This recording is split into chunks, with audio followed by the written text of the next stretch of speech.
it's time for quick questions. As if I needed to announce it was time for quick questions, because obviously if you started this video, it's time. I got a number of questions about hands, and specifically left hands, and I wanted to answer them because I'm left-handed. But apparently the reaction of a lot of people around the world to that news is, as Alexia Nemo asks, what's up with the bias in Western cultures against left-handed people? In 2013, Smithsonian Magazine published an article with the headline, "2/3 of the world still hates lefties," which made me a little nervous about my international travel plans and made me wonder whether I should start training this guy. This is my right-handed thumbs up. It's true though that mistrust of left-handers goes back in some parts of the world thousands of years and exists even today in places like China, India, and some Islamic countries, according to research. Now, the simplest explanation for our discomfort sometimes with left-handedness is the fact that it deviates from the norm. 90% of people are born right-handed. Look, I was about to raise my left hand. That's just how left-handed I am. Due to the rarity of left-handedness, some religions and cultures began to associate left-handedness with being dirty or unclean or out of the ordinary, or even being associated with the devil.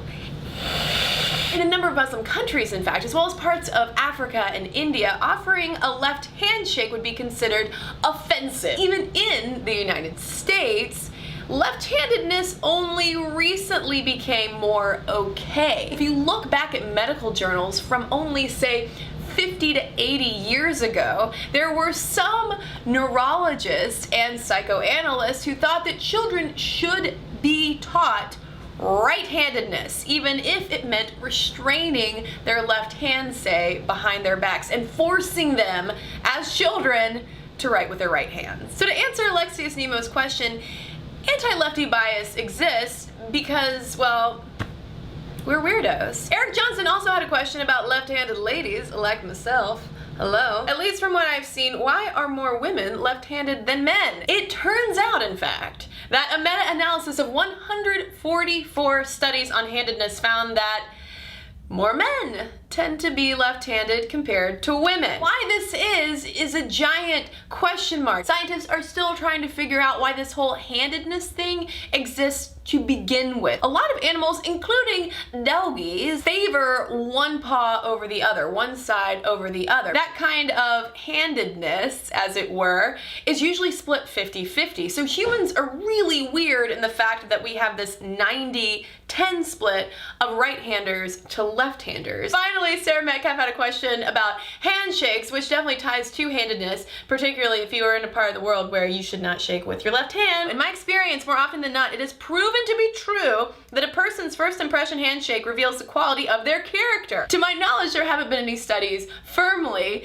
that's sort of a handshake pun, linking the quality of one's handshake to their overall character, because I think that that would be an impossible relationship to firmly establish. I just said firmly again. But there have been studies on our perception of people's handshakes. Studies confirm that, oh yeah, we absolutely judge people based on their handshakes because we even have that difference between a good handshake and a bad handshake. Everyone pretty much agrees on what a good handshake is. It's firm but not too firm. It's confident, it's not too long. Usually it does not involve a lot of palm sweat, which sometimes is a little bit of a problem for yours truly. In the same way that we read each other's body language in general, our handshakes also communicate things like confidence and self-assurance, or on the flip side of that, nervousness or awkwardness, or maybe even overcompensation for the people who really shake